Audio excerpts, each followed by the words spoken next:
बुजुर्गों का सम्मान सर्वोपरि होनी चाहिए। बुजुर्गों के सम्मान से ही मनुष्य महान बनता है। उक्त बातें रेड ईगल पब्लिक स्कूल भ्यूरा के मैनेजिंग डायरेक्टर व भावी ब्लॉक प्रमुख प्रत्याशी सैदाबाद सर्वेश पांडे ने गुरुवार की रात क्षेत्र के साड़ा बरौना गांव में संचालित प्रतिष्ठित रामलीला कमेटी के द्वारा बतौर मुख्य अतिथि आमंत्रित किए जाने पर उपस्थित होकर भारी समूह में उपस्थित दर्शकों के समक्ष कही। आगे उन्होंने कहा कि अगर आशीर्वाद मिला तो क्षेत्र में विकास गुणवत्ता पूर्ण किया जाएगा। एक पैसा भी कमीशन खोरी नहीं की जाएगी, क्योंकि कमीशन खोरी से ही विकास कार्य गुणवत्ता विहीन होती है। आगे उन्होंने कहा कि निचले पायदान के लोगों का सदैव ध्यान रखा जाएगा। उनके सुख दुख में हर समय पहुंचकर उनकी मदद और सेवा करना कर्तव्य होगा। गरीबों की सेवा से ही मनुष्य महान बनता है। अपने लिए तो सब जीते हैं, लेकिन दूसरों के लिए जी कर ही जीना असली जिंदगी होती है। आगे उन्होंने कहा कि अपने बच्चों को शिक्षा पर जोर देना चाहिए, क्योंकि शिक्षा ही विकास की कुंजी है। अगर सौभाग्य प्राप्त हुआ तो एक प्राइवेट स्कूल की तरह ही गांव के प्राथमिक विद्यालय में शिक्षण कार्य पर जोर दिया जाएगा। अंत में उन्होंने उपस्थित लोगों से कहा कि अपने बच्चों को मोबाइल फोन से दूर रखें। मैं सम्मान प्राप्त करता हूँ तो शायद यही कार्य मैं जनता के बीच में भी करूँगा। सबसे पहले जो हमारे निचले पायदान के लोग हैं, मैं उनका ख्याल रखूंगा। उसके साथ साथ गांव का जो भी विकास होगा, ग्राम सभा में जो आपके द्वारा चयनित होंगे प्रधान जी, बीडीसी द्वारा, उसके अलावा ग्राम सभा सदस्य, इनकी एक समिति होगी और इनके समिति के साथ साथ में ग्राम सभा के जो वरिष्ठ नागरिक होंगे, जो पढ़े लिखे प्रबुद्ध व्यक्ति होंगे, जिनका समाज में एक अनुभव है, ऐसे लोगों की एक अलग टीम बनाई जाएगी जिसको हम ग्राम सभा समिति कहेंगे। और जो भी कार्य मेरे द्वारा किया जाएगा वो सीधे सीधे हम ग्राम सभा समिति और ग्राम पंचायत समिति दोनों के माध्यम से बैठ कर समझेंगे कहाँ की क्या जरूरत है और उसको हम देंगे और बता देंगे कि ये आपको कार्य कराना है, ये आपका काम है। अब इसको आप चाहे जैसे कराइए, आपको अच्छा कार्य कराना हो कराइए, और आपको इच्छा नहीं है मत कराइए। हमने आपको अनुदान दे दिया, मेरा एक भी पैसा में कमीशन नहीं दूंगा। ये मैं आप लोगों के सामने शपथ द्वारा कह रहा हूँ कि मुझे एक भी पैसा, जो भी विकास का पैसा आएगा वह जनता का है।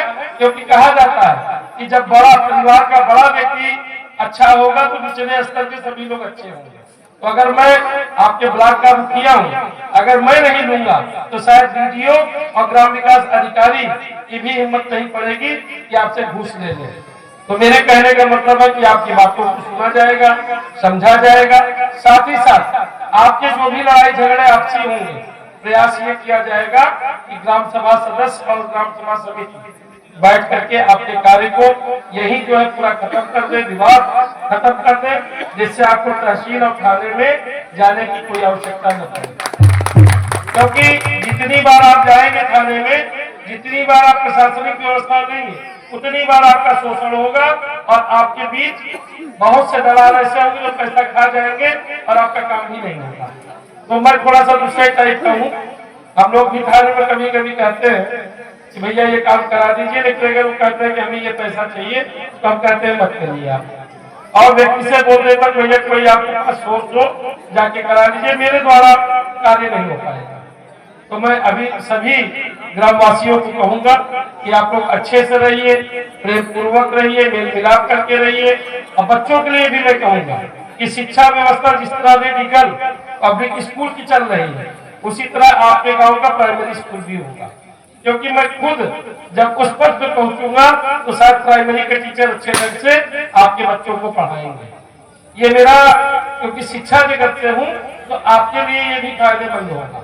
मैं खुद टीचर्स को टाइट कर सकता हूँ कि आपको कैसे पढ़ाना है, क्योंकि मेरे पास उस चीज का अनुभव है।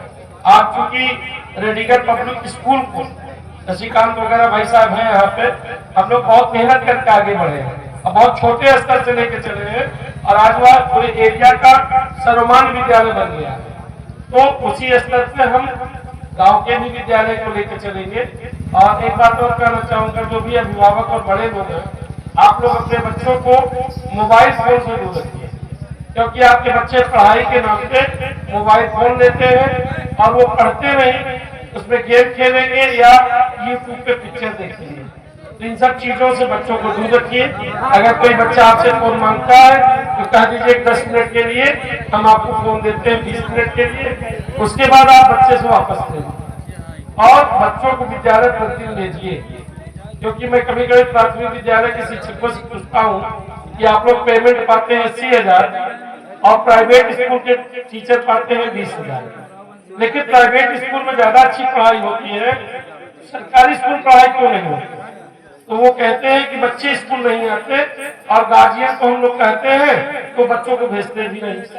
तो सबसे पहले आप सही होंगे, बच्चों को प्रतिदिन स्कूल भेजिए। उसके बाद यदि कमी है तो शायद अगले 6 महीने बाद अगर आपका सहयोग रहेगा तो मैं निश्चित रूप से आपका यहाँ का वीडियो ये ब्लॉक का जो है ब्लॉक प्रमुख बनूंगा। और जब ब्लॉक प्रमुख बनूंगा तो निश्चित रूप से मैं इन सब चीजों को देखूंगा, लेकिन उसके पहले आप सही हो जाइए और अपना सही होने का आदत डालिए कि आपको अपने बच्चों को स्कूल भेजना है। सरकार यदि आपको फ्री एजुकेशन दे रही है, आपसे कुछ नहीं ले रही, फीस भी नहीं ले रही है, आपको जो है कपड़े भी दे रही है, बुक भी दे रही है, हर चीज दे रही, तो आप बच्चों को पढ़ा नहीं सकते। यह तो आपको करना है ना, बच्चों को स्कूल आपको भेजना है ना। शिक्षक कितना जाएंगे आपके बच्चों को लेके आएंगे? कभी करते मुझे खलिहान में जाना पड़ता है गार्जियन के पास कि अपने बच्चों को स्कूल भेजिए। यह आपका कर्तव्य है कि अपने बच्चे को, चाहे वो प्राइवेट स्कूल पढ़ते हो चाहे